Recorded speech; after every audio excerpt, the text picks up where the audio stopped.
Ahí está. Grabando, listo. ¿Listo? Adelante entonces. Bueno, perfecto. Entonces vamos a comenzar con esta charla que tiene que ver justamente con dos movimientos que vemos ya desde la primaria,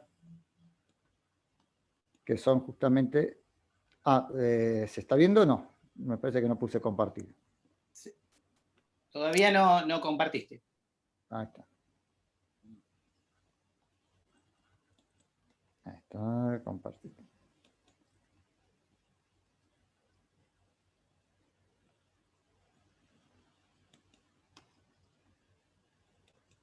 A ver, ahora. Ahí se está iniciando la parte de compartir pantalla. Perfecto. Tenés que ejecutar el Power.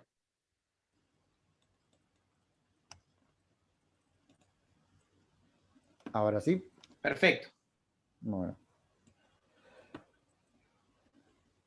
Bueno, comenzamos entonces con este movimiento que era el movimiento de rotación. Bueno, sabemos que la Tierra gira sobre su eje en 24 horas y, bueno, ¿cuál es la consecuencia de este fenómeno, de este movimiento? ¿Ahí me puede decir? La sucesión de los días y las noches, o de los días, bueno. Bien, Buen día. exactamente. La respuesta habitual, como habías dicho, es el día y la noche, pero bueno, exactamente, como bien dijo Claudia, es la sucesión del día y la noche. Los días se van sucediendo uno detrás de otro, justamente como consecuencia de este movimiento. Pero no es la única posibilidad que existe, porque ¿qué pasaría si la Tierra no tuviera rotación? ¿Habría día y noche? No. No, solamente sería de día o de noche. Bueno, habría un día o una noche, según en qué lugar estuvieron, pero bueno, el planeta tendría un día y una noche, pero eso obviamente no ocurre. Todos los objetos tienen una rotación sobre su eje, algunos más rápidos, otros más lentos, pero siempre esto depende de la fuente de luz, que en este caso es el Sol. Pero hoy día se conocen, por ejemplo, planetas que están vagando por el espacio, que han sido expulsados de su sistema original, y por más que roten, si no tienen la fuente de luz, entonces no hay día y noche. Entonces, son cosas diferentes el tema del día y la noche y el tema de rotación, como vamos a ver en algunos de los siguientes videos, perdón, las siguientes imágenes. Y bueno, esta es una clásica imagen de larga exposición donde se ve la rotación de la Tierra vista a través del movimiento de las estrellas en el cielo. Ese movimiento aparente deja trazos circulares y esta es una prueba clara de la rotación. ¿Sí? En el caso de la Luna, sabemos que tiene dos caras, pero siempre vemos la misma. Entonces, creo que este tema ya lo estuvimos vieron la semana pasada, que tiene que ver por qué siempre se ve la misma cara, y en este caso se había llegado a la conclusión, bueno, que los dos movimientos están sincronizados, ¿sí? Eso significa que si la Luna gira 1 grado alrededor de la Tierra, también gira 1 grado sobre su eje, y por ese motivo siempre vemos la misma cara. O sea que también en este caso el tiempo de rotación coincide con el de traslación. O sea, en una traslación de la Luna alrededor de la Tierra hay un día, ¿sí? O sea, son 14 días terrestres de día, 14 días terrestres de noche aproximadamente, ¿sí? Perdón, para el otro lado. Y bueno, esto que se llama anclaje se produce en todos los satélites. Recordemos que en el sistema solar hay más de 200 satélites conocidos, muchos de ellos girando alrededor del planeta, pero también alrededor de asteroides.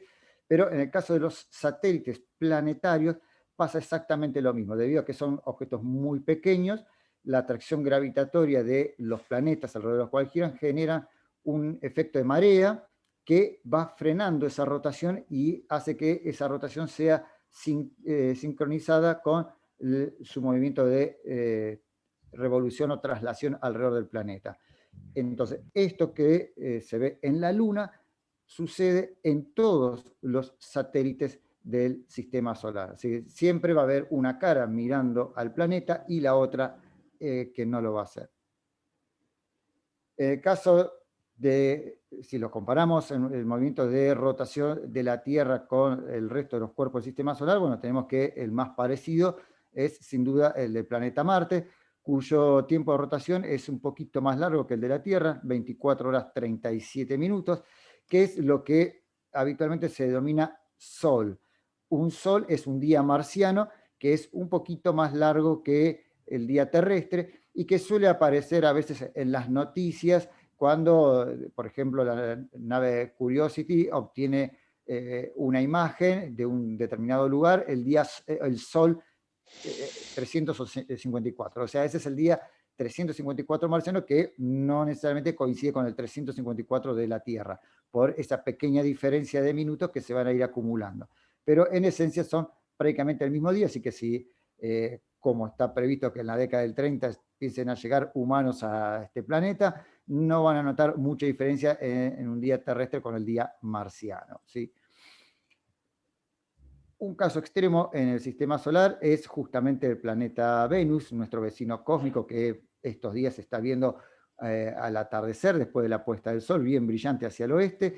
Y este caso, Venus tiene dos puntos interesantes. Uno, que su tiempo de rotación es más largo que el de traslación. Es decir, el planeta Venus gira alrededor del Sol en 225 días prácticamente, pero gira muy lentamente sobre su eje y para completar una vuelta tarda 243 días, ¿sí? O sea que el tiempo de rotación, en este caso, es más largo que el de traslación, y no solamente eso, sino que está en sentido contrario a lo que ocurre aquí en nuestro planeta. Si Venus fuera un planeta como la Tierra, que girara sobre su eje en 24 horas, allí veríamos la salida del Sol hacia el oeste y se pondría hacia el este, exactamente al revés de lo que ocurre aquí en la Tierra. Es uno de los casos más extraños dentro del sistema solar. Mercurio es otro caso particular que es el planeta que está más cerca del Sol y también gira muy despacito sobre su eje, su rotación es de casi 59 días, pero justamente como es el que está más cerca del Sol, se mueve muy rápido, entonces el día en una zona, digamos, ecuatorial del planeta no sería como acá en la Tierra, donde uno ve que sale y se pone, sino que hace una trayectoria media extraña, sube, desciende, se oculta y después de unos días vuelve a salir, se vuelve a ocultar. Entre una salida y otra, entre un periodo y otro, son 176 días en que se repite entonces este ciclo. Otro día raro, ¿sí? Por eso hay que desacoplar el tema de rotación con el día que uno vería si estuviera parado en la superficie de este planeta, porque no son exactamente lo mismo que en la Tierra. El caso de Júpiter, recordemos Júpiter es el planeta más grande del sistema solar, ahí lo tenemos a escala junto a la Tierra, uno lo ve bastante grande, de hecho en su interior podrían entrar 1.300 tierras, y aprovecho acá para aclarar justamente un detalle que a veces he notado cuando se habla de los tamaños de los planetas, que por ejemplo vemos que dice que es casi 12 veces más grande que la Tierra, pero lo que aclaro siempre aquí que eso es el diámetro o el radio del planeta, que es 12 veces más grande que la Tierra, pero los planetas son cuerpos, tienen volumen, por lo tanto, lo que hay que tener en cuenta cuando uno dice bueno, es más grande es cuántas veces podría entrar la Tierra dentro de Júpiter, cuál es el volumen de Júpiter, y en este caso, en este gigante entran 1.300 planetas, o sea, si uno quiere decir cuántas veces más grande es Júpiter que la Tierra, hay que aclarar si estamos hablando del radio, pero bueno, como la mayoría no va a hacer el cálculo del volumen, es aconsejable siempre tratar de dar cuál es el volumen del planeta y compararlo con la Tierra. En este caso, 1.300 veces más grande que la Tierra, y a pesar de eso es el planeta que tiene el día más cortito, ¿sí? Gira alrededor de su eje en menos de 10 horas, ¿sí? O sea que un día jupiteriano tiene 5 horas de día y 5 horas de noche. Y el más cortito que conozco hasta ahora es el de este asteroide, que es esto que se ve acá, esta linita acá, es la trayectoria de un pequeño asteroide que todavía no tiene un nombre oficial, simplemente es 2008 HR, y tiene apenas 24 metros, imagínense lo que sería el tamaño de una cancha de tenis, y da una vuelta sobre su eje en 43 segundos. Esto para los amantes del Principito, recordarán que había un asteroide donde estaba el farolero, que estaba en un asteroide que giraba en 1 minuto y había 30 segundos de día, 30 segundos de noche, y por lo tanto prendía y apagaba cada rato el farol. Bueno, la realidad supera la fantasía y a veces también es llamativo justamente cómo la imaginación también se adelanta a algunos hechos. Bueno, particularmente me llamó la atención este asteroide que sería como este asteroide de la historia del Principito, ¿no? Imagínense que en 10 minutos ahí son 14 días. En una hora son 84 días, en un día hay 2000 días de este pequeño cuerpo, y bueno, ni hablar un año. El siguiente movimiento que voy a comentar justamente tiene que ver con el movimiento de traslación, que es el movimiento que realizan los cuerpos alrededor, en este caso en el sistema solar, los planetas lo hacen alrededor del Sol y los satélites alrededor de los planetas o los asteroides o cuerpos principales de asteroides alrededor del cual están girando, ¿no? Bueno, este es justamente lo que estuvieron charlando la semana pasada, que obviamente la consecuencia de este movimiento es la sucesión de las estaciones del año, ¿sí? Y esto explicaba justamente, se explica por qué a medida que la Tierra gira alrededor del Sol, como su eje está inclinado unos 23 grados y medio, eso hace que los hemisferios estén iluminados de distinta manera según su posición alrededor de la órbita, y por eso los días son más largos o más cortos, son más o menos iluminados, y este es el motivo por el cual ocurren las estaciones y por qué hace más frío en invierno, porque hace más calor en verano.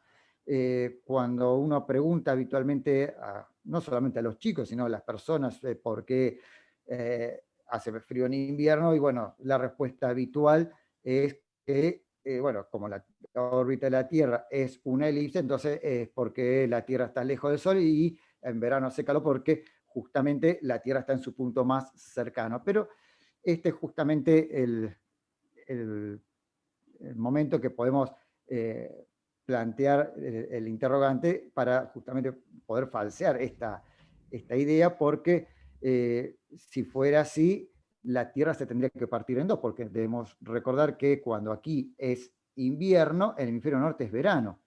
Y para que este modelo de explicación sea cierto, entonces el hemisferio sur tendría que estar lejos de la Tierra para explicar el invierno y estar el hemisferio norte cerca del Sol para explicar el verano, lo cual es una forma sencilla de mostrar que esta explicación es falsa. Entonces, incluso la semana pasada estaban hablando de la salida y la puesta del Sol, que va variando justamente, porque si la Tierra gira alrededor de su eje de manera vertical, bueno, no habría diferencias a lo largo del año, pero justamente como el eje está inclinado, esto hace que los días no sean iguales. Si fuera así, todos los días tendría que salir el Sol por el este y ponerse por el oeste, y todos los días durar lo mismo, cosa que no ocurre y se puede comprobar fácilmente con la salida y puesta del Sol, como se había hablado la semana pasada. Hoy día con las cámaras digitales uno puede hacer fotos de estos momentos incluso hay que, en este caso, bueno, por supuesto hay que seleccionar un lugar fijo donde tomar siempre la foto, porque obviamente si no vamos a tener distintos puntos de puesta de sol, pero no por este fenómeno, sino porque, bueno, hemos cambiado de lugar. Entonces, si uno toma un lugar, una ventana, o el patio, o una plaza, hay que elegir un lugar, marcarlo para que en los sucesivos meses uno pueda ver efectivamente cómo el sol se pone en distintos lugares, y en el caso de Buenos Aires, la diferencia es bastante grande respecto del este. En el 21 de junio sale 30 grados hacia el norte, mientras que el 21 de diciembre sale 30 grados hacia el sur. O sea que entre el 21 de junio y el 21 de diciembre hay 60 grados de diferencia, un sexto de círculo. Entonces, por eso no es adecuado decir que el sol sale todos los días por el este, cambiando nada más por Asia o cerca del este. Bueno, más o menos ya podemos resolver la situación.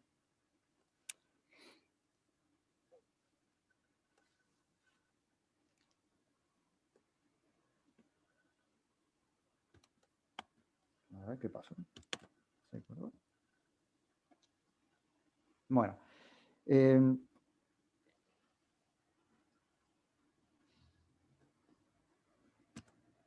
bueno, tengo un problemita acá con el avance.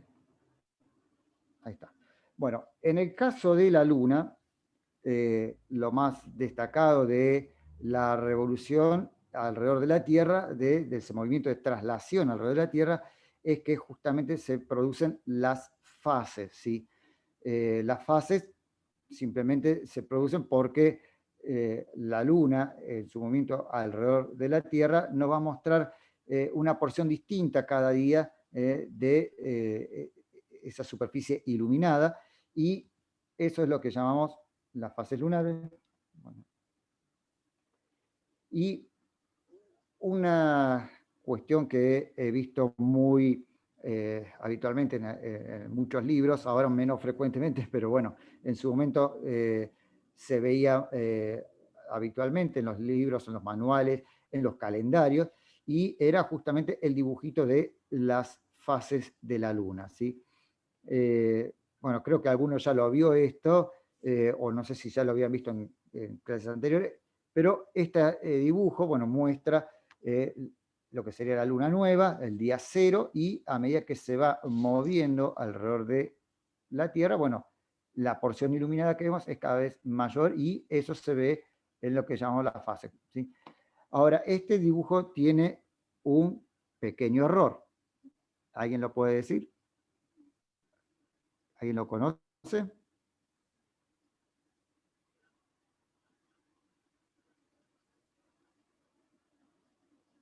¿Cuál es el error que hay ahí?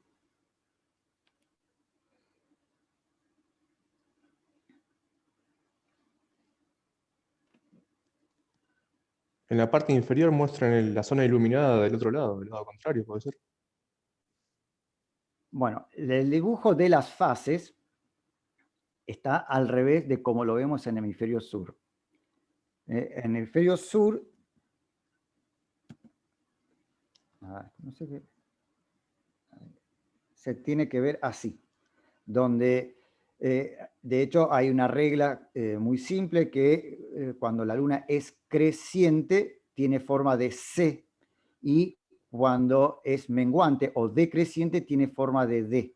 Entonces, lo que ocurre, obviamente, como estamos en diferentes hemisferios, nuestra visión va a cambiar, pero como habitualmente muchos de los libros o de los videos que podemos ver son hechos en el hemisferio norte, directamente se traen de esta manera y se copian.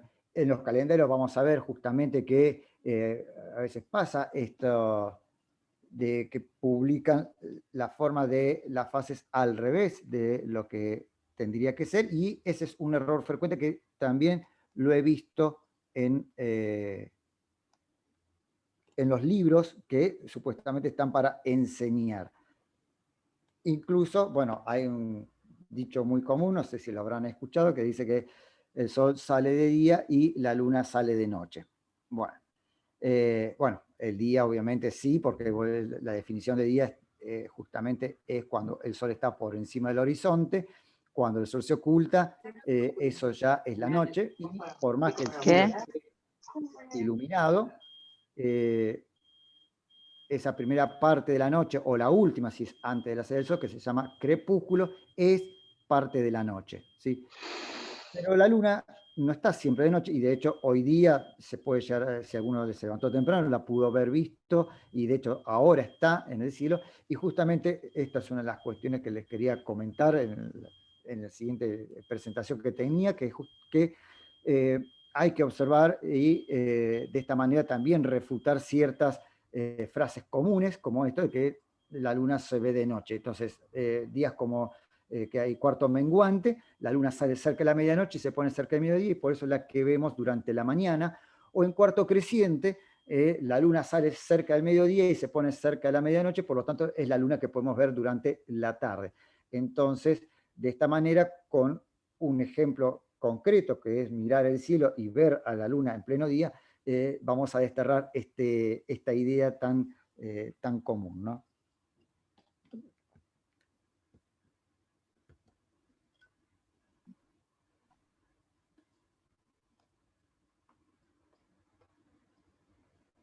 Bueno, y aquí tenemos justamente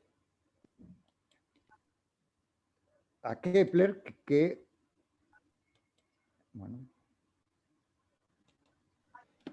bueno, fue el que propuso las leyes del movimiento planetario, fue el que después de analizar la posición del planeta Marte, se dio cuenta que los planetas se movían en elipses. Y un dato interesante tiene que ver justamente con la forma de lo que se habló la semana pasada, que había una diferencia, porque la Luna gira alrededor de la Tierra en 27 días, ese es su tiempo de traslación alrededor de la Tierra, pero el tiempo de las fases es de 29 días y medio. 29 días y medio justamente es lo que da origen al mes de 30 días que seguimos usando después de casi 10.000 años. ¿Por qué entonces la diferencia entre el tiempo de traslación y el tiempo de las fases? Bueno, justamente porque la Tierra no está quieta. Fíjense que si partimos de luna nueva, es decir, cuando la Tierra, la Luna y el Sol están en la misma línea, después de 27 días, cuando la Luna completa una revolución alrededor de la Tierra, vuelven a estar alineadas paralelamente a como estaban el día cero, pero ya el Sol no está en la misma línea. Entonces, la Tierra tiene que seguir girando aproximadamente 2 días y medio para que vuelvan a quedar los 3 astros alineados. Entonces, esta es la diferencia entre el tiempo de revolución de la Luna, 27 días y un tercio, y el tiempo de la fase, que es de aproximadamente 29 días y medio. ¿Sí? Y bueno, la Luna también se mueve en una elipse alrededor de la Tierra, y también una de las leyes de Kepler dice que justamente cuando está cerca, en lo que se llama el perigeo en el caso de la Tierra, se mueve más rápido, cuando está lejos se mueve más despacio, y por lo tanto el espacio recorrido aquí es menor que el que está acá.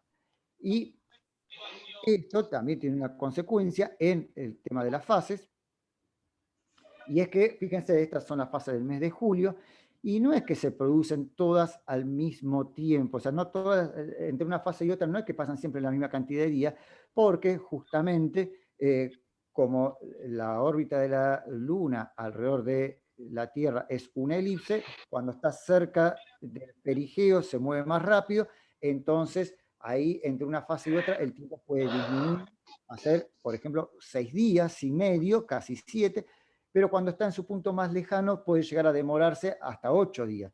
Esto va cambiando porque obviamente, como vimos, la Tierra se mueve alrededor del Sol, entonces la posición de la Luna en la misma fase no va a ser exactamente la misma, entonces vamos a ver que a lo largo de el calendario, las fases van a ir cambiando de fecha, pero no es un número preciso. No es que, bueno, cada 7 días exactos o 7 días y medio se va a producir una fase, sino que esto va cambiando. ¿Por qué? Entonces, las fechas no son proporcionales, porque justamente la órbita es una elipse y las velocidades son distintas. Y esto se observa también en las estaciones. En realidad, las estaciones no duran lo mismo.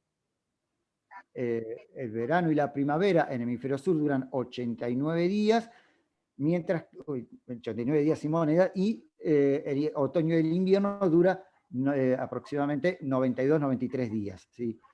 Entonces, por eso, fíjense, acá tengo hasta el año 2037 la fecha de inicio de las 4 estaciones. Y fíjense que en realidad el otoño siempre empieza el día 20 de marzo. Lo mismo que la primavera, el 22 o a veces el 23. Así que si van a hacer la medición de la sombra, el día 22 sería el día exacto. Así que tenemos día del estudiante y medición de sombra todo junto. Esto es también porque justamente la órbita de la Tierra es una elipse, por lo tanto tiene diferentes velocidades y por ese motivo las estaciones duran distinto. Por una cuestión práctica, se ha puesto que todos los días de comienzo de estación sea el día 21, pero en la realidad los solsticios son los que se mantienen los días 21 de junio, 21 de diciembre, ¿sí? Pero los días fijos del otoño sería 20 de marzo y primavera 22. Por eso también a veces me causa gracia cuando me llaman algunos medios para sorprendido que este año el otoño comienza el día 20. Todos los años empieza el día 20, astronómicamente hablando, pero bueno, en el calendario siempre se sigue usando el día 21. ¿Por qué entonces la diferencia de duración? Porque justamente la órbita de la Tierra es una elipse. Otro fenómeno que tiene que ver con este movimiento de la Luna alrededor de la Tierra son los eclipses, y cuando la Luna se mete en la sombra de la Tierra es cuando se produce el eclipse de Luna. El eclipse de Luna, bueno, se puede ver fácilmente porque todos los habitantes del planeta que estén del lado nocturno van a poder ver la Luna, a veces el eclipse completo, a veces una parte, pero se puede ver fácilmente. Y los eclipses totales de Luna se caracterizan por una coloración rojizo-anaranjada, y esa coloración, digamos, que a veces, bueno, han llamado luna de sangre, bueno, los medios a veces con tal de vender, inventan cada cosa. En este caso, el color es porque justamente la luz del Sol atraviesa la atmósfera de la Tierra, por suerte tenemos atmósfera, y las moléculas, partículas que hay en suspensión en la atmósfera, dispersan fácilmente la luz azul. Por lo tanto, cuando la luz del Sol atraviesa la atmósfera y se mete en el cono de sombra de la Tierra, la luz que queda es la luz amarilla, anaranjada, rojiza, y por eso se ve de ese color, ¿sí? Esa luz llega a la Luna, se refleja, y por ese motivo vemos a la Luna de color rojizo anaranjado durante los eclipses totales de Luna. Si hay mayor cantidad de partículas en suspensión, bueno, el color va a ser más oscuro. De hecho, en 1991, por ejemplo, hubo una erupción, el volcán Pinatubo en Filipinas, que eliminó gran cantidad de partículas de polvo que bloqueaban la luz del Sol, y ese eclipse prácticamente la Luna desapareció. No se llegaba a ver durante la totalidad. Y si la Luna pasa por delante del Sol, bueno, se producen los famosos eclipses totales de Sol, algo bastante poco frecuente porque como la Luna es mucho más pequeña que la Tierra, la sombra que proyecta sobre nuestro planeta es muy pequeña y solamente una pequeña franja se puede ver. Esto ocurrió en el 2019, justamente hace unos poquitos días atrás se cumplieron 2 años de este fenómeno. Y bueno, ¿por qué no hay eclipses de sol o de luna todos los meses? Bueno, justamente porque la órbita de la luna no está exactamente en el mismo plano que la órbita de la Tierra alrededor del Sol. Entonces, a veces pasa que la sombra cae por debajo del planeta, o la sombra de la Tierra cae por debajo de la luna, y es una luna llena normal.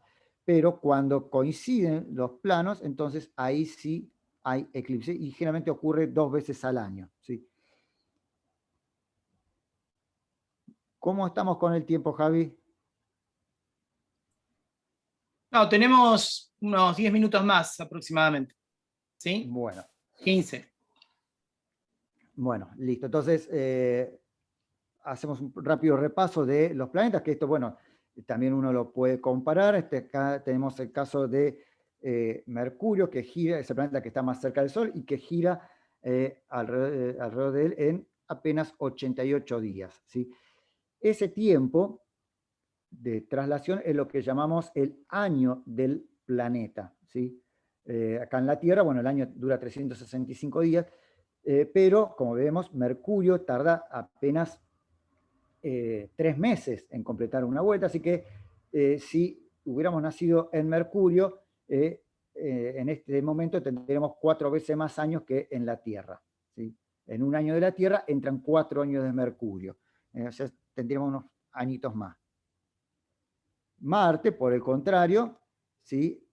Está casi el doble de la distancia, estará casi el doble, perdón, de lo que tarda la Tierra, por lo tanto, un año marciano equivale a casi 2 años terrestres, así que si hubiéramos nacido allá, tendríamos en años marcianos la mitad que años terrestres. Y así, bueno, si nos vamos alejando, por supuesto, tenemos el caso de Júpiter, que tarda casi 12 años, Saturno casi 30, o sea que todos andaríamos con un año saturniano más o menos. Y el caso de Urano, que yo siempre lo comento porque Urano tiene el eje de rotación inclinado 98 grados, es decir, que ahí está, donde está el polo, está sobre el plano del ecuador, no como en el caso de la Tierra, que está casi vertical respecto al plano de la órbita, y entonces como que Urano va rodando sobre su órbita y tarda 84 años en dar una vuelta alrededor del Sol. La rotación de este planeta, como dice allí, es de 17 horas 14 minutos, pero siempre va a estar iluminado, porque está girando en este sentido. Y tal como ocurre con el caso de la Luna, a medida que va girando alrededor del Sol, se va cambiando la porción iluminada, y en realidad el día uraniano dura 42 años de sol y 42 años de oscuridad, ¿sí? Es un caso bastante raro dentro del sistema solar. Bueno, Plutón, que tarda casi una semana en girar sobre su eje, y 248 años en girar alrededor del Sol. Todos estos son datos que se pueden utilizar para comparar y ver que, bueno, cada planeta, cada mundo es diferente. Y el caso particular del Sol, bueno, recordemos que el Sol es el astro más grande del sistema solar. En su interior entran 1.300.000 tierras, y el 99,8% de la materia del sistema solar está en el Sol. O sea que todo lo que gira alrededor, planeta, satélite, cometa, asteroide, polvito, todo eso es el 0,2%. La mitad de ese 0,2% se lo lleva Júpiter. O sea que, como verán, somos muy pequeños. Y el caso del Sol tiene lo que se llama una rotación diferencial, porque como no es un cuerpo sólido, el ecuador completa una vuelta en 25 días, pero cerca del polo ya el tiempo de rotación del Sol es de 36 días. Y bueno, el Sol también tiene un movimiento de traslación, en este caso alrededor de lo que sería el centro de nuestra galaxia, la Vía Láctea, está aproximadamente a unos 28.000 años luz, o sea que no está en el centro, tampoco está en el borde, está ahí a mitad de camino, y completa un giro alrededor de del núcleo galáctico en 226 millones de años. A eso es lo que se le llama el año galáctico, y desde que el Sol se formó hace casi 4.600 millones de años, ha dado aproximadamente 21 vueltas alrededor de la galaxia. O sea, tiene 21 años galácticos, así que ya es mayor de edad. Y bueno, todo esto que hemos visto rápidamente aquí con el sistema solar también se puede aplicar a los nuevos sistemas planetarios que se han descubierto. Ya hay más de 4.000 planetas que se han hallado orbitando alrededor de otras estrellas, es decir, fuera del sistema solar. Y particularmente es interesante destacar, por ejemplo, en este caso la estrella 51 Pegaso, que está muy cerquita. Fíjense dónde está Mercurio comparado con el Sol, dónde está esta estrella, este planeta muy cerca de su estrella. Y aquí ocurre lo mismo que ocurre la Luna con la Tierra. Como está muy cerca de un objeto muy grande, como es una estrella, el planeta también ha sido anclado gravitatoriamente por el efecto de marea, y su periodo de rotación está sincronizado con el de traslación. ¿Qué significa esto? Que hay un hemisferio del planeta que está mirando continuamente a la estrella y el otro que no la ve nunca. Por eso las temperaturas en estos planetas que están muy cerca pueden ser también muy elevadas, ¿sí? Entonces, todo esto que vimos en el sistema solar se aplica perfectamente a los nuevos planetas que se han descubierto alrededor de otras estrellas, ¿sí? Y, bueno, para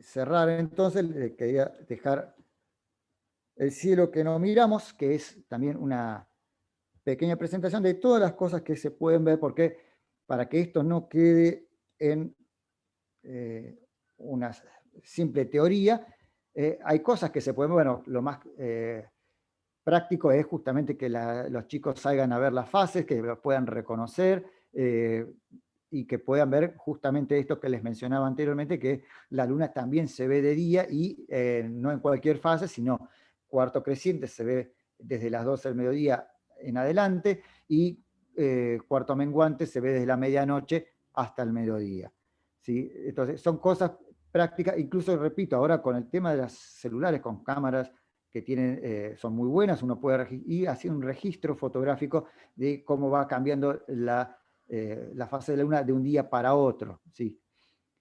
Entonces, en vez de ser algo simplemente teórico, uno lo puede ir y ver en el mismo cielo.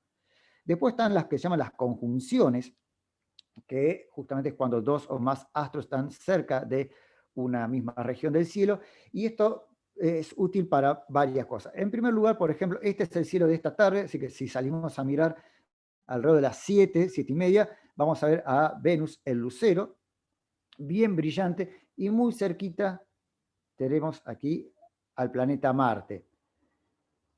El día 12 y 13 tenemos que Marte y Venus están en conjunción, es decir, que están muy cerquita entre sí, y el día 12 se le suma la Luna, o sea que es una conjunción triple.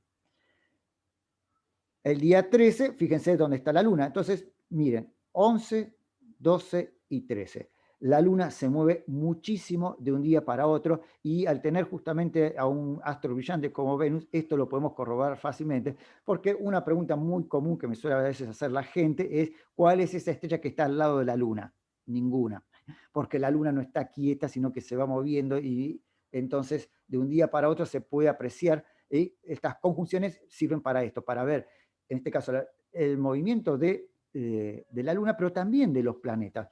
Fíjense que dónde está el día de hoy el planeta Venus, y ahí hay una estrellita que se llama Régulo, que está en la constelación de Leo, y en 15 días Venus va a estar ahí al ladito de la estrella Régulo. Fíjense entonces todo lo que se movió en el cielo.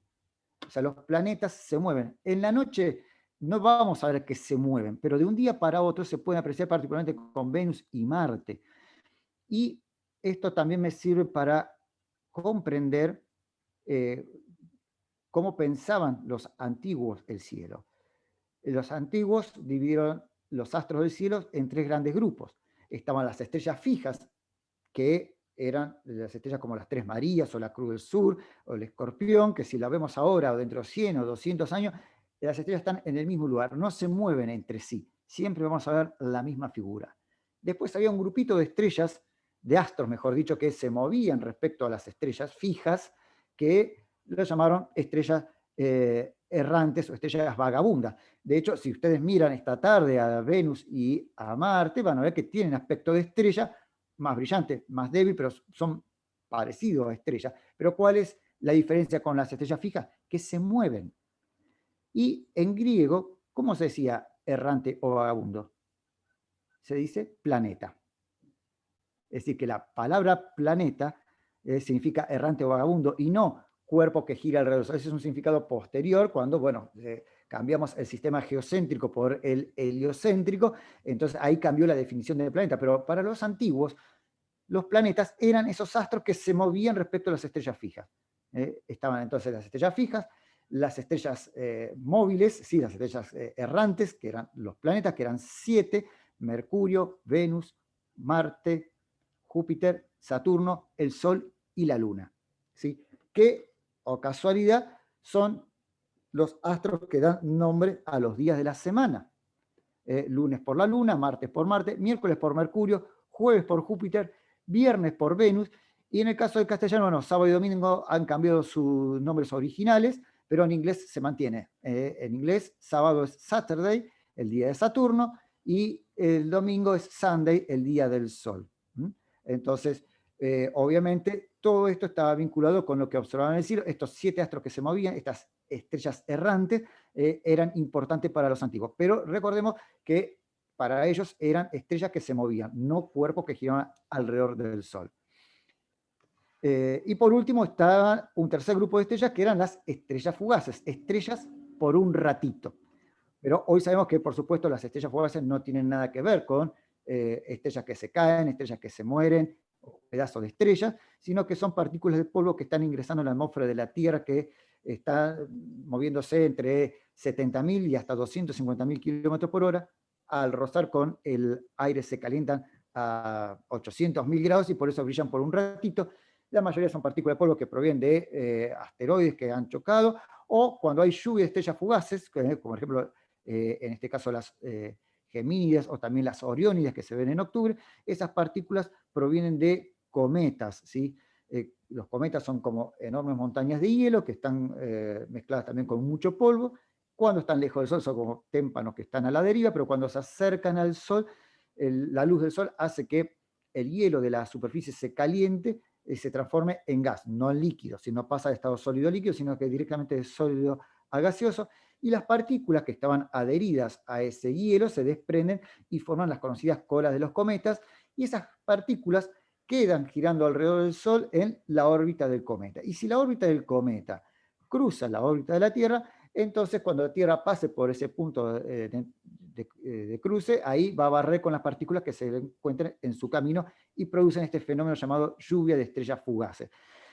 Esto se puede ver fácilmente en zonas oscuras, no en capital, en Buenos Aires, pero bueno, si estamos, nos podemos alejar, en las noches de lluvia de estrellas fugaces, por ejemplo en las Oriónides o Gemínides, se puede llegar a ver hasta 20 estrellas fugaces por hora después de la medianoche. Después, por supuesto, están los eclipses, bueno, algo más poco frecuente. Estas son imágenes del eclipse que se vio el año pasado, en el mes de diciembre, y esta que se vio en Canadá ahora en el mes de mayo, ¿sí?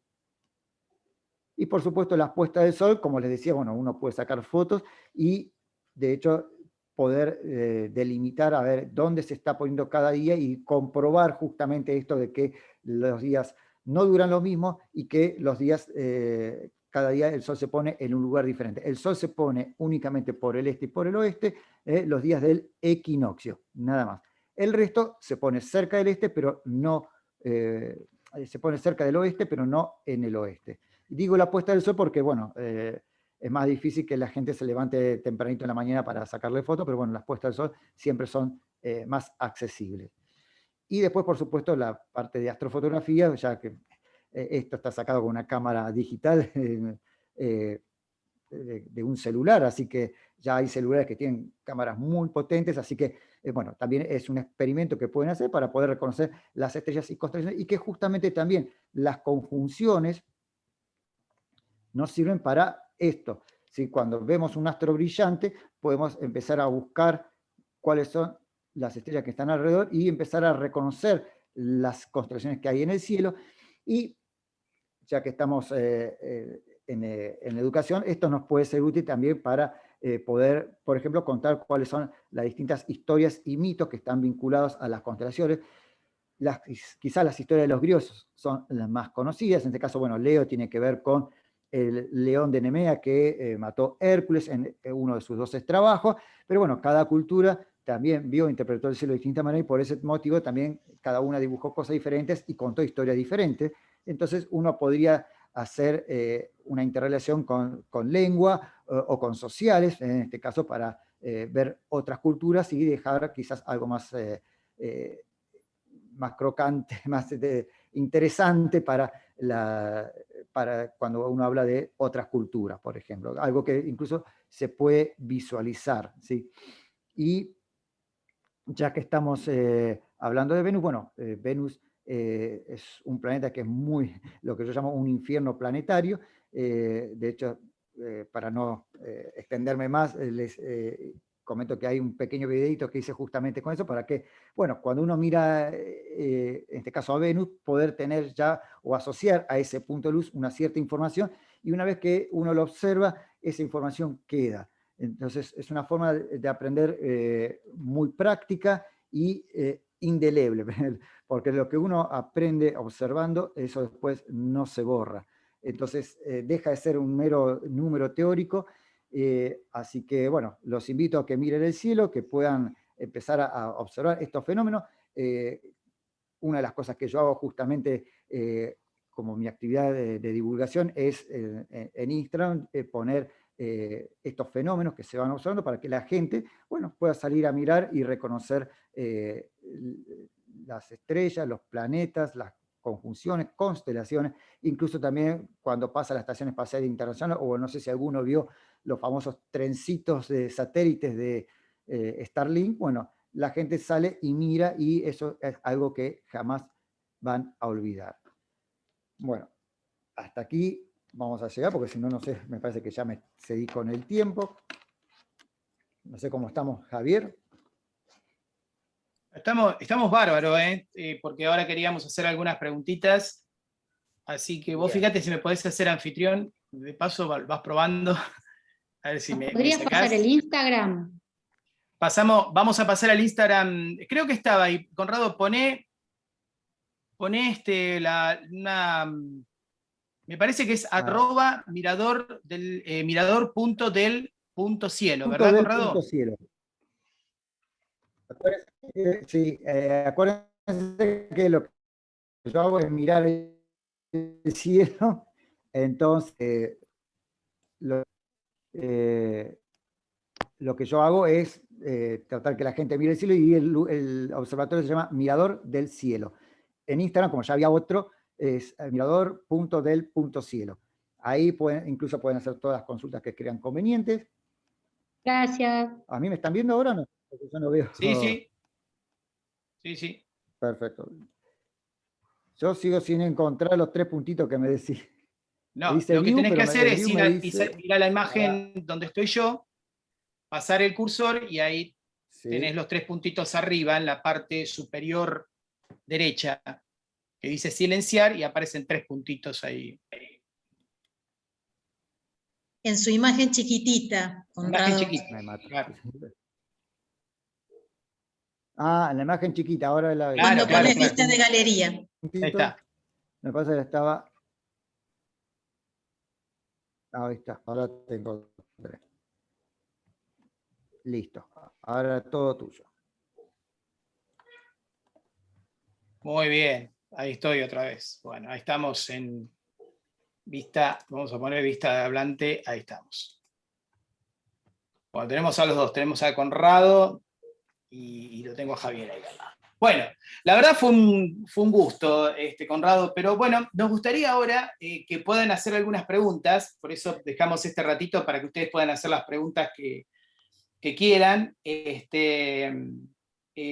Bueno, ahí Conrado pasó su Instagram también para que puedan seguir las distintas actividades que se hacen, más que nada fenómenos del cielo, ¿no?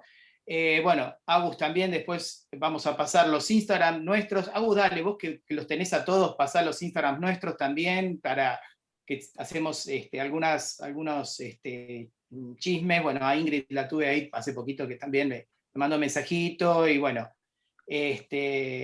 para que más o menos también estemos conectados de alguna manera con todas estas actividades, ¿sí?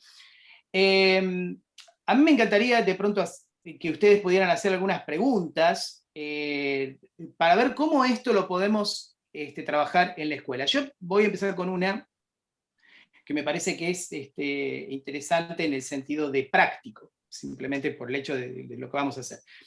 ¿Qué consejo nos darías vos, Conrado, de pronto, para cuando en la escuela, con los chicos de secundaria de primer año, que son los que tendríamos esta parte, pudiéramos trabajar esto? O sea, ¿qué partes trabajaríamos? ¿Daríamos todo el sistema solar? ¿Daríamos un pantallazo general?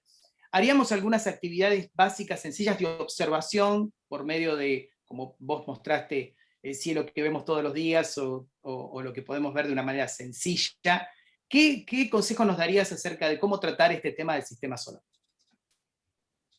Bueno, a ver, dependiendo de las circunstancias, si estamos reunidos y podemos salir al patio, tenemos el sol y la luna, ya los podemos ver siempre en el cielo, así que incluso las fases de la luna, podríamos tomar una pelota en la mano, ¿sí? Y extender el brazo, y si salimos al patio y tenemos la luna visible, si la ponemos a la misma altura que está la luna en el cielo, vamos a ver que en esa pelota, que puede ser de telgopor blanco, que es más fácil que refleje la luz, vamos a ver exactamente la misma fase que tiene la luna en el cielo. Y que si nos vamos moviendo, el chico o la persona que tenga esa pelota telgopor y va girando sobre su eje, va a notar que la parte que ve, sus ojos de la parte que ve iluminada va cambiando a medida que va girando. Entonces es una forma práctica de ver por qué se producen las fases de la luna. E incluso si uno quiere ser más quisquilloso, más detallista, se puede armar un modelo a escala, ¿sí? Porque obviamente si uno agarra una pelota, simplemente es para graficar la fase. Pero si uno quiere ser más preciso, uno podría tomar una pelota de telgopor de 4 centímetros, otra de 1 centímetro, porque esa es más o menos la relación que hay entre el tamaño de la Tierra y el tamaño de la Luna, y sabemos que entre la Tierra y la Luna entran 30 planetas Tierra juntos. O sea que si tenemos una Tierra de 4 centímetros, la Luna habría que ubicarla a 1,20 metros, a 120 centímetros. Para poder hacer este proceso de la fase de la Luna, podemos tomar un palo de escoba o un palo que mida 1,20 metros, ponemos en un extremo la Tierra, en el otro la Luna, y ubicamos nuestro ojo a la altura de la Tierra y vamos a hacer lo mismo, pero a escala, ¿sí? Entonces, y ahí también se ve como que, por más que si la órbita de la Luna alrededor de la Tierra está inclinada apenas 5 grados, pero eso es suficiente para que no siempre haya eclipses. Entonces, siempre que hay eclipses, porque los 3 astros están en la misma línea. Pero, como dije antes, la órbita de la Luna está levemente inclinada, y entonces a veces la Luna o pasa por encima del Sol o pasa por debajo, y entonces no hay eclipse. Y esto también muestra que si uno quiere ver el eclipse, para que coincidan los 3 astros, es una circunstancia bastante particular, y que la sombra que proyecta, eso es un juego bastante interesante, tratar de hacer que la sombra de la lunita caiga sobre el planeta Tierra, es un trabajo bastante complicado, y van a ver que la sombra que proyecta ahí es bastante chiquitita. Por eso los eclipses de sol son mucho más difíciles de observar que los eclipses de luna. Después el tema de la sombra, bueno, las puestas del sol, como les comenté antes, obviamente no decir siempre la respuesta, sino que traten generalmente de decir sus modelos. A ver, de hecho, desde que nacemos estamos armando modelos para explicar qué es lo que vemos, y esos modelos van a subsistir mientras puedan explicarnos. ¿Hasta cuándo? Hasta que entremos en contradicción con la realidad. Hay algo que no nos cierra. El caso de la explicación esta que comenté, que mucha gente cree que en invierno hace frío porque la Tierra está lejos del Sol, se puede, cuando se contrasta con la realidad, al decir, bueno, que si el hemisferio norte es verano y tiene que estar cerca del Sol, y el hemisferio sur es invierno y tiene que estar en el punto opuesto, vemos que la Tierra no se parte, entonces eso ya de alguna manera invalida ese modelo y obliga a buscar otra explicación. Entonces, el tema de que el Sol sale por el este y se pone por el oeste es algo que ya viene ya desde el jardín de infantes, y basta simplemente mirar y ver que, más, una simple pregunta como decir, entonces, ¿por qué los días duran distintos si siempre sale por el mismo lugar y siempre hace el mismo recorrido? No tiene sentido. Entonces, que en invierno el día dure 10 horas, perdón, el 21 de junio el día dure 10 horas y el 21 de diciembre dura 14 horas. Entonces, ¿por qué dura distinto? Si siempre se mueve a la misma velocidad, no notamos ningún cambio. Entonces, ahí empezar a trabajar justamente esta cuestión de la salida y puesta del Sol, que también se puede ver con el gnomón. Pasa que el gnomón requiere, obviamente, un espacio abierto para poder ver el desplazamiento, y obviamente hay que hacerlo en distintos momentos del año. O sea, no es una actividad para hacer en una hora de clase, sino que es un proyecto anual. Incluso, bueno, vos comentabas, Javier, que el día del equinoccio iban a ser las sombras. Bueno, fíjate vos que el día del equinoccio es el 22. Digamos, otra vez, las estaciones no duran lo mismo. Eso es algo que no sé por qué no se cambia, porque es algo muy sencillo. Es decir, bueno, el otoño empieza el 20 de marzo y primavera el 22 de septiembre, pero bueno, es una costumbre muy arraigada. Y que tiene que ver justamente con el tema de la forma de la órbita terrestre. Entonces, ahí se pueden determinar un montón de cosas. En un solo día, si uno puede determinar el momento exacto del mediodía, cuál es la sombra del mediodía, puede determinar la línea norte-sur y con eso después sacar el este y el oeste, porque los puntos cardinales este y oeste simplemente son la perpendicular a esa línea norte-sur. Por eso es fundamental marcar la línea norte-sur, y eso me divide el cielo y el horizonte en dos grandes partes: el hemisferio oriental y el hemisferio occidental. El hemisferio oriental empieza en el norte, termina en el sur, y el punto medio es el este, ¿sí? O sea que este y oriente no es necesariamente lo mismo. Y pasa lo mismo con el punto, con el otro horizonte, la otra mitad, empieza en el norte, termina en el sur, y el punto medio es el oeste. Y algo que ya se observó de la más remota antigüedad es justamente eso, que todos los astros salen de la mitad oriental y todos los astros se ponen en la mitad occidental. O sea, no va a haber un astro que salga del hemisferio occidental y se ponga en el hemisferio oriental. Entonces, todo eso a partir de determinar simplemente la línea norte-sur. La sombra obviamente sirvió también para marcar las estaciones del año, o sea, porque es un ciclo. Si uno comienza, bueno, va a ver que si empezamos el 22 de septiembre, hacia el 21 de diciembre, los días, el sol va a estar cada vez más alto, la sombra va a ser más larga, y, perdón, más corta, y después se produce el proceso inverso. O sea, y hasta que se vuelva a repetir el ciclo, es fácil de determinar que son 365 días. Esto lo hacemos mirando la sombra del sol, y eso es lo que han hecho los egipcios. El calendario solar nace en Egipto, porque ellos obviamente prácticamente no tienen días nublados, y para tener mayor precisión construyeron, entre otras cosas, los famosos obeliscos. Los obeliscos son como gnomones grandes, y entonces uno podía hacer marcaciones y determinar momentos específicos del año. y según decían que, bueno, para determinar la altura del Sol, había que hacerlo solamente en el equinoccio, pero también se puede hacer en el solsticio, y si uno lo hace en junio y compara las diferencias con el mes de septiembre, eso después se lo puede sumar al mes de septiembre, esa diferencia que hay entre junio y septiembre, y ya prever la altura que tendrá el Sol al mediodía el 21 de diciembre. Entonces, ver que hay una simetría en los movimientos. Y después, bueno, también se pueden desterrar un montón de frases hechas, como decir, no sé si alguna vez escucharon que en invierno los días se acortan y en verano se alargan. Eso tampoco es cierto. Y esto es muy fácil razonándolo, porque si el 21 de junio es el día más corto del año, el día siguiente entonces es un poquito más largo, y el día siguiente se va alargando.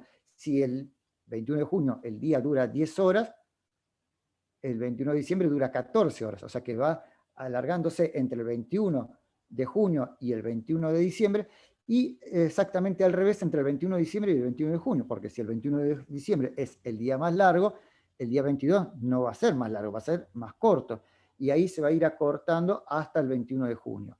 Entonces, son frases hechas que están, digamos, de moda, o que la gente ha adoptado sin pensarlo, y bueno, no corresponden con la realidad. Algunas son pequeños ajustes, otros son un poco más grandes. El tema de ver justamente cuando uno habla de la ley de Kepler, que bueno, dice, los planetas se mueven en órbitas elípticas, y eso cómo se ve. Bueno, justamente en la fase de la Luna, como comenté, no duran lo mismo entre una fase y otra, porque justamente, es más, si a esto se suma el dato, bueno, qué día se produce el perigeo o el apogeo, van a ver que se corresponden de alguna manera con esta diferente duración que tienen los tiempos de la fase. Y lo mismo ocurre, ya más difícil de verlo, pero se ve con el tema de las estaciones, que si uno tuviera el 20 de marzo y el 22 de septiembre fijados como días de los equinoccios, simplemente haciendo una cuentita entre la fecha del comienzo de las estaciones, se va a ver que las estaciones no duran lo mismo. ¿Por qué? Porque justamente cuando la Tierra está cerca del Sol se mueve más rápido, las estaciones son más cortitas, cuando está lejos del Sol se mueve más despacio, y por eso son un poquito más largas, ¿sí? Entonces, yo creo que son cuestiones que, digo, la fase de la Luna lo pueden ver en el calendario, lo salen en el diario, entonces estas preguntas pueden surgir. ¿Por qué son diferentes los días? ¿Por qué no se repite cada un cierto periodo? Y bueno, ahí está la pregunta esta de por qué las fases de la Luna no duran lo mismo que el tiempo de traslación de la Tierra. Y bueno, ahí está la explicación, y todo esto se puede representar. Las representaciones a mí me han servido mucho justamente para visualizar algo que es bastante complejo, porque bueno, estamos hablando de astros que están girando en el espacio, y obviamente es más difícil ver, pero bueno, las representaciones siempre me han sido útiles para comentar estas pequeñas y sutiles diferencias entre una cosa y otra. Ahí estaba muteado. Muchas gracias. Yo estaba pensando un poquito que, bueno, esto con los días más cortos, más largos, que es lo que generalmente decimos en los inviernos, bueno, sería lindo tomarlo para poder conversarlo con nuestros alumnos, y ahí poder un poquito hablar sobre la duración verdadera y qué es lo que pasa con las estaciones y todo ese tipo de cosas. Se pueden incluir un montón de temas. Me gustaría que cada uno de ustedes, no sé si tiene alguna pregunta, yo la veo a Dora nada más, pero creo que ahí Adrián lo veo muy pensante, pero es parte del grupo, a ver si alguno de ustedes quiere hacer una pregunta a Conrado. Aprovechenlo, que ahora lo tenemos aquí.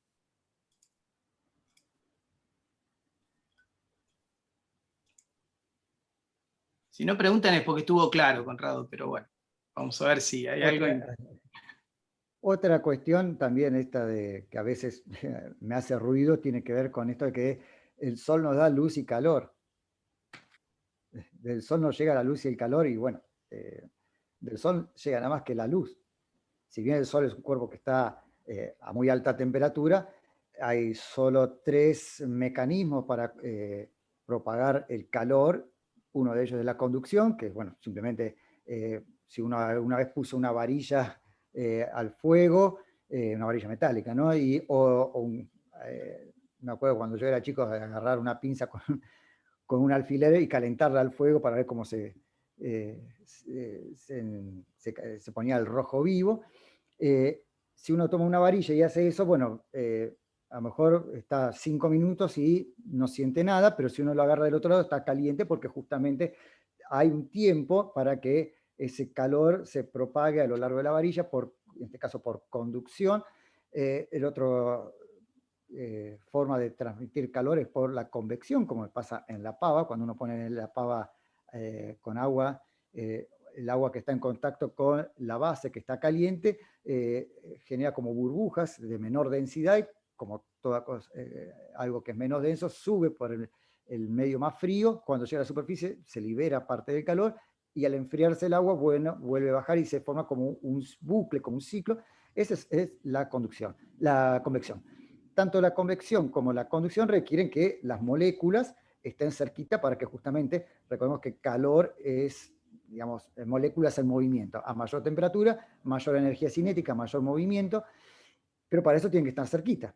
Si están muy separadas, por más que se mueva una molécula o un átomo, no va a poder transmitir ese movimiento a otra partícula. Y es lo que pasa con el espacio. El Sol está a 150 millones de kilómetros y en el medio está vacío, no hay nada. Y ese es el principio por el cual funcionan los termos, si no, no tendríamos termo. El termo es un cilindro que tiene 2 capas y en el medio hay vacío. Como no hay forma de transmitir ese calor al exterior, entonces el agua se mantiene caliente. Entonces, cuando hablamos del Sol lo único que nos llega es la luz. Es la radiación electromagnética, que es el tercer mecanismo por el cual se propaga el calor, pero no la conducción o la convección. Entonces, lo que llega del Sol es luz, porque si uno dice luz y calor, bueno, la única forma que puede viajar el calor a través del espacio es a través de luz. Entonces, es como decir luz y luz. Entonces, cuando la luz llega a la superficie de la Tierra, ahí interactúa con las moléculas y los átomos de la atmósfera, del suelo, de las piedras, de los animales, de las plantas, y eso es lo que genera movimiento en las partículas y moléculas, y eso es lo que se conoce como aumento de temperatura. Entonces, en el invierno hay 10 horas de exposición a la luz del Sol, por lo tanto, son 10 horas en las que se puede aumentar la temperatura, pero tenemos 14 horas para perder ese calorcito que tomamos durante el día y perderlo nuevamente al espacio. Entonces, creo que la semana pasada también había hablado de este tema, porque el día más frío no es el 21 de junio, sino que a mediados de agosto, porque justamente hay como un enfriamiento paulatino, es decir, todo el calor que tenía la Tierra el 21 de junio se sigue perdiendo porque los días se van, como son cortitos, entonces hay muchas horas para perder ese poco calor que se libera al espacio. Entonces se va enfriando. Ya a partir del mes de agosto, como empiezan a alargarse los días, entonces hay más tiempo de exposición y entonces ahí se empieza a compensar el calor absorbido con el calor perdido. Entonces ahí comienza al contrario a acumularse el calor, que bueno, por eso en verano siempre los días más cálidos están en enero y no el 21 de diciembre. Bueno, una pequeña clase de termodinámica, hay un poquito de sí, eso ambiente. Siempre me llamó la atención, viste, que la luz y calor del Sol.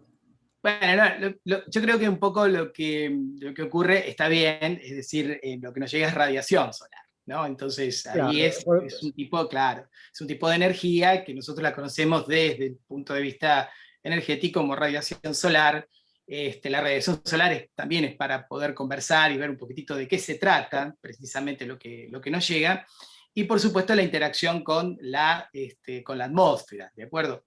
Hay muchos fenómenos muy interesantes que se pueden charlar. He tenido clases en donde hemos hablado acerca de las auroras boreales, a raíz de la eyección de masa coronal, por ejemplo, y contar un poquitito, pero siempre se trata un poco de esa interacción, por así decirlo, con las partículas de la atmósfera, muy poco densa en la parte más alta, mucho más en la parte más baja, y bueno, esa radiación es la que produce precisamente el aumento de la energía cinética, y eso se mide por medio de esa magnitud llamada temperatura.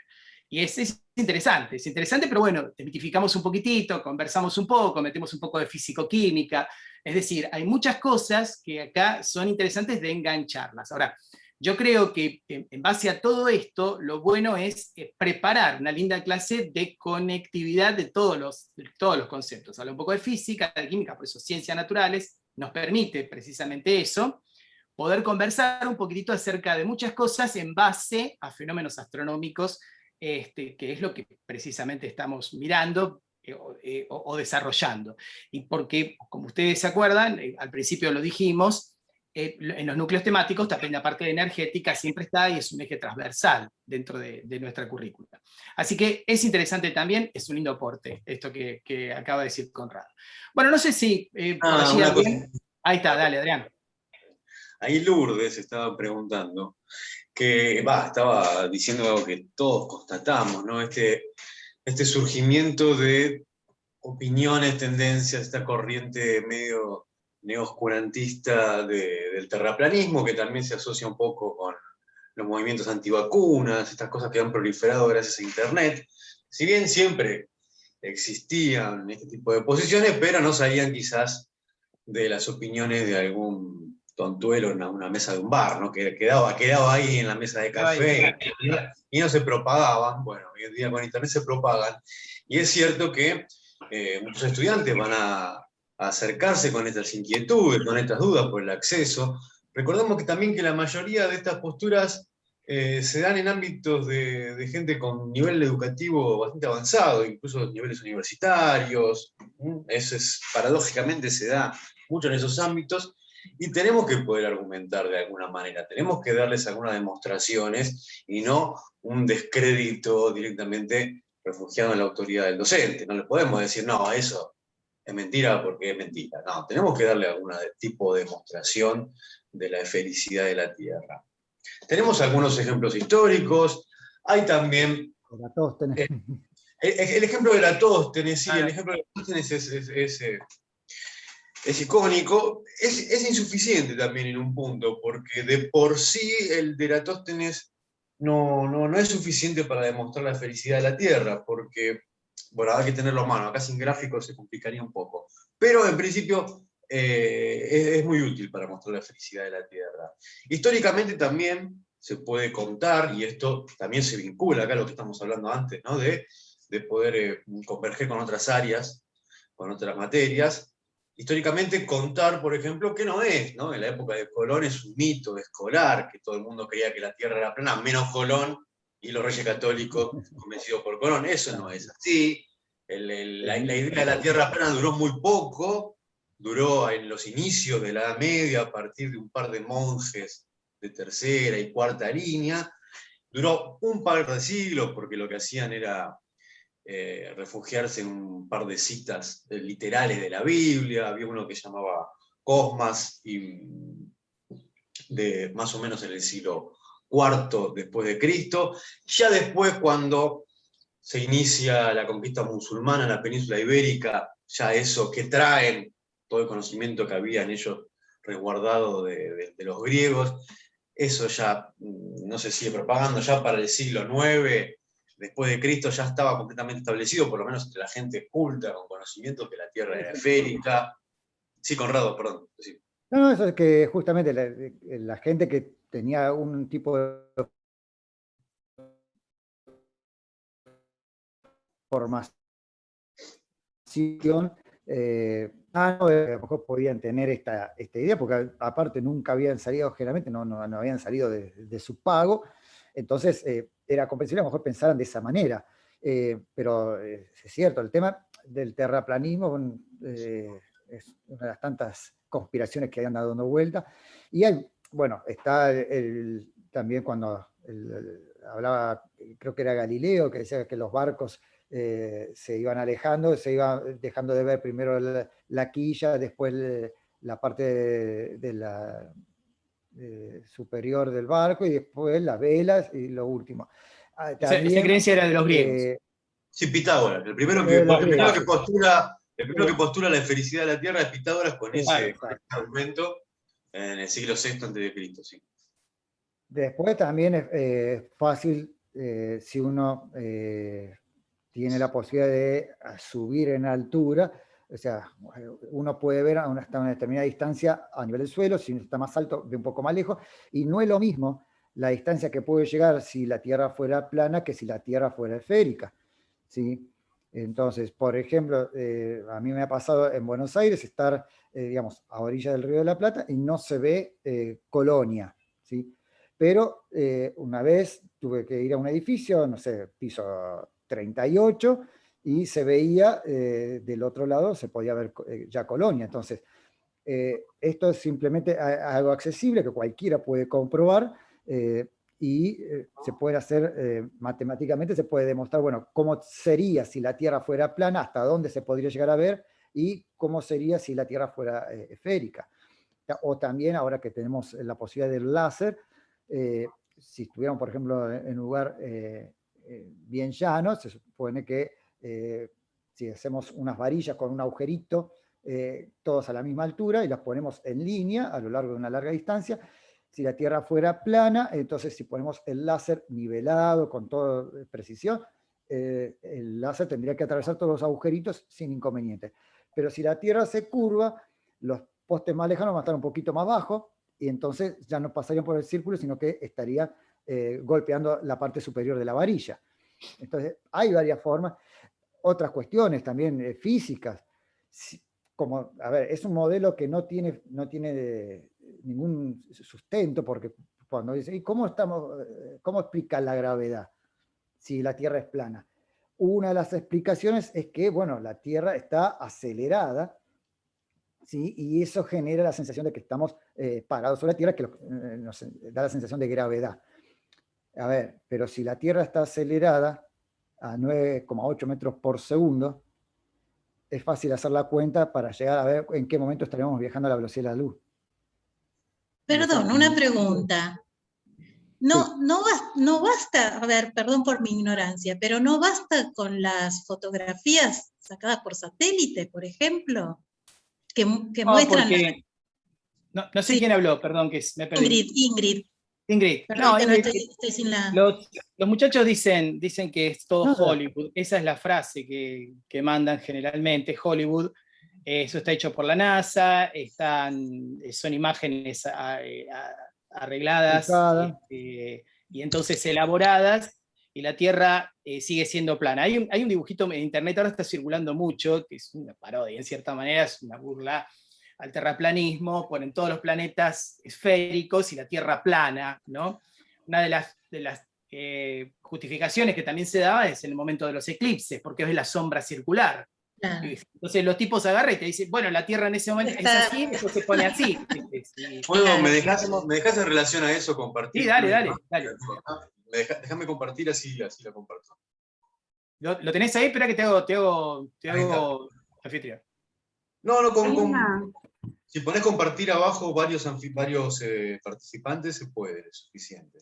Espera, que es un toquecito. Te hago co-anfitrión. Dale. Hay mientras Adri busca eso, hay un documental que se llama Tan plana como un encefalograma. Estaba en Netflix hace un tiempo, no sé si sigue estando ahora, que era como, seguían la historia de un personaje estadounidense que es terraplanista y es como de los mayores exponentes del terraplanismo en Estados Unidos, y era gracioso porque había un grupo de ingenieros, creo que eran, que querían demostrar la planitud de la Tierra utilizando el método científico. Y hacen todos los pasos y finalmente demuestran que es esférica. Y la única conclusión a la que llegan es, bueno, debemos haber hecho algo mal. Y es como... Claro. Es muy bueno, búsquenlo porque fácil, ¿no? Es genial, claro. Una cosa que se puede hacer en el colegio es jugar con la sombra de una esfera y con la sombra de un disco. El argumento que estaba trasladándonos Javier de los terraplanistas es que cuando nosotros afirmamos que en un eclipse de luna la sombra proyectada de la Tierra en la luna siempre es curva, y eso demostraría que la Tierra es esférica, y ante eso los terraplanistas dicen no, lo que pasa es que la Tierra es plana y está dispuesta de tal manera que produce una sombra circular. Bueno, pero el problema es que en el movimiento o en diferentes tipos de eclipses o a lo largo del eclipse en la misma noche, si la Tierra fuese plana, en algún momento, fíjense cómo está acá, en el momento C, en algún momento esa sombra tendría que ser un elipsoide, si la Tierra fuese plana. No siempre tendría que ser circular. Entonces, con una simple experiencia de una esfera y un disco, se puede ver, suponiendo los rayos del Sol paralelos, porque están tan lejos, que la sombra que produce la esfera siempre va a ser circular, va a ser un círculo. Acá no se ve un círculo porque lo estamos viendo en perspectiva nosotros.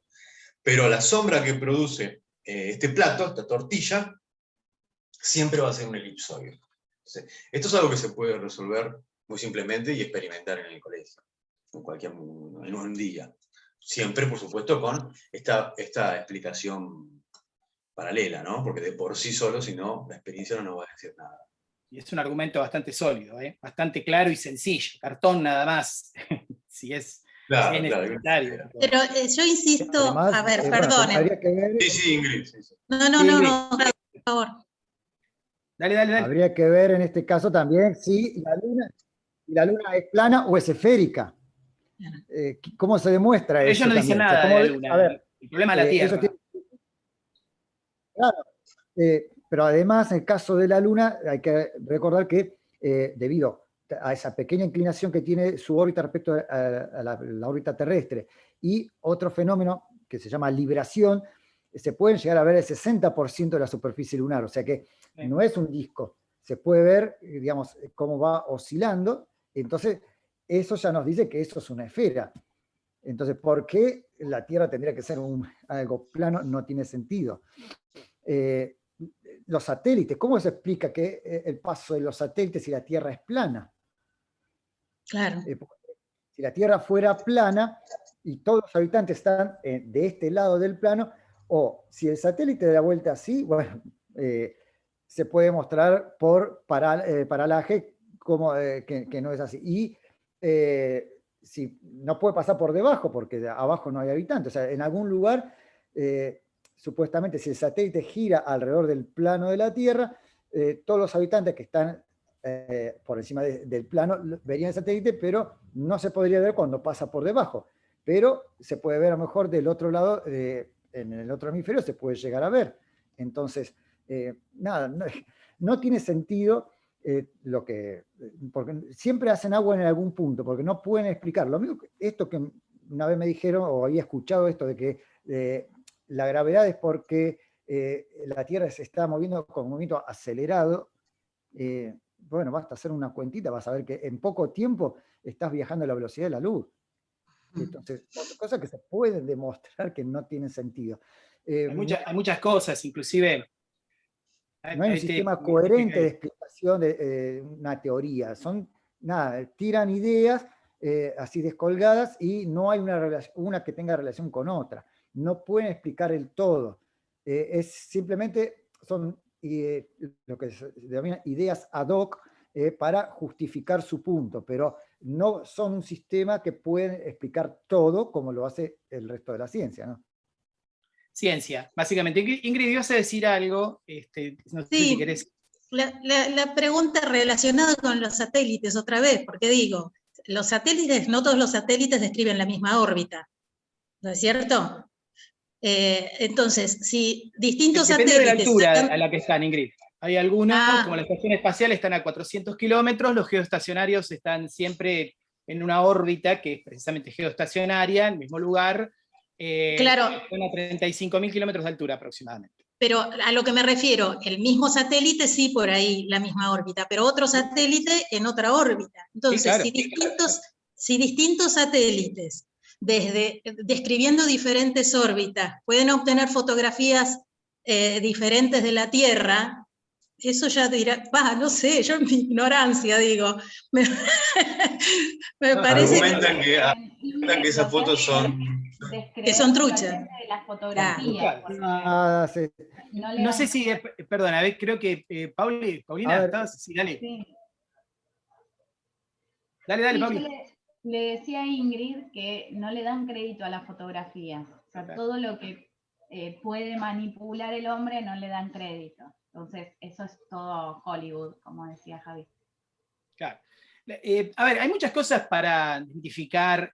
Por ejemplo, a ver, esto yo estoy de acuerdo un poco con Adrián, aunque tengo que reconocer verdaderamente que en algún momento me calenté en el Instagram o en el Twitter, y bueno, corté a todos los que hablaban así, pero tiene razón lo que decía Adrián, por eso cambié muchas cosas últimamente pensando esto, ¿no? Que hay que argumentarles y decirles, pero a veces es como hablar como una secta, ¿no? Es como que están ya mecanizados, su mente se ha mecanizado de una manera como para que saben qué responder en cada momento, por eso hacen grandes congresos. Hace poco hubo uno acá en Colón, en Buenos Aires, donde vino mucha gente, inclusive del exterior, y como bien decía Adriana, hay tipos que son académicos, inclusive. Sí, hay músicos que sí, hay una bocha.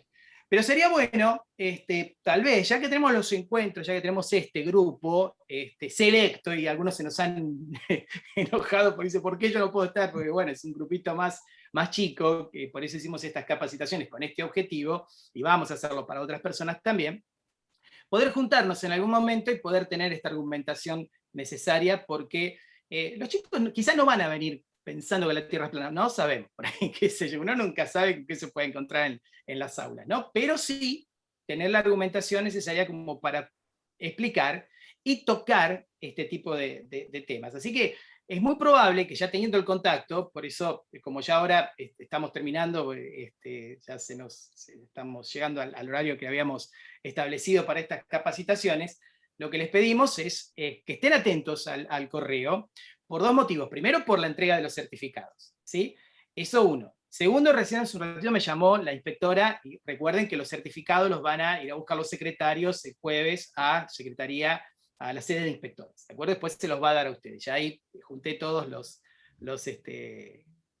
apellidos, nombres de ustedes en la presencialidad, que se mantuvo la cantidad de gente que teníamos, por eso queremos darles gracias por todo bancarnos un poco, apoyarnos en este proyecto, porque si están acá, más allá de que les hayan invitado a los inspectores a venir, estoy seguro que la gran mayoría les gusta, le encanta y tiene ganas de enseñar astronomía y enseñarla bien, ¿de acuerdo? Que eso es lo más importante. Que vamos a cometer errores, como dijimos al principio, y ¿quién no los comete? Nosotros los cometemos, todo el tiempo los cometemos, ¿tá?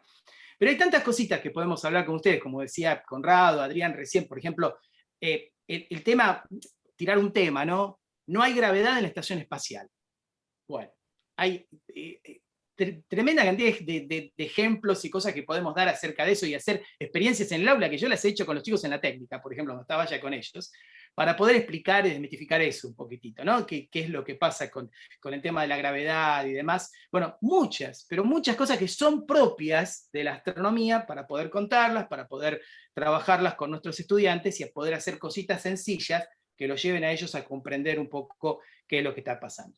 Muchas, pero muchas cosas. Así que bueno, nada, simplemente en nombre de Agus, que está ahí, que la veo ahí adelante, Adrián, genio, gracias por tu participación, Pauli, que está al lado, los tengo ahí a los tres, me faltó Seba, que se iba a conectar, no puedo estar, otro integrante, y también Vanessa, Anita, que son parte de este grupo, Conrado, desde lejos, es parte de este grupo también, de enseñanza de la astronomía de Almirante Brown.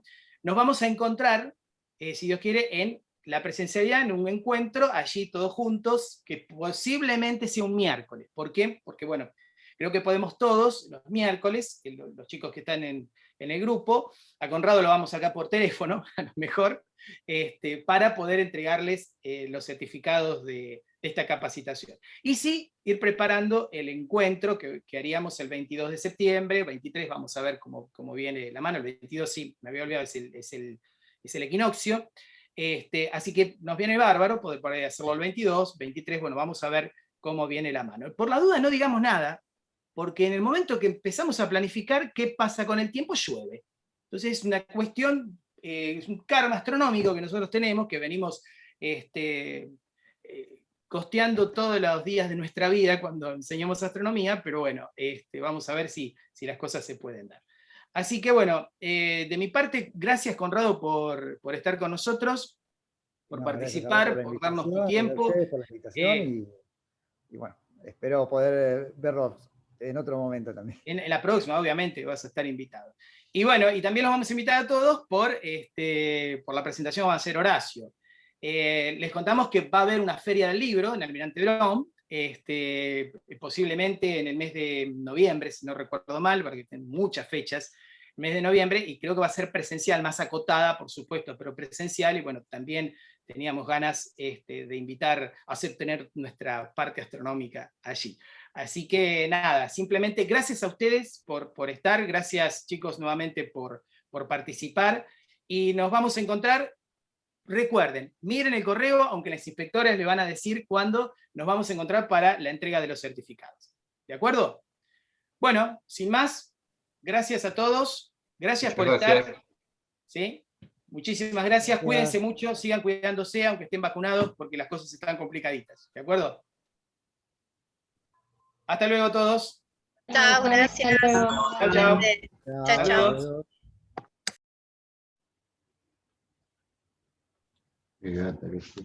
Ay, cállate.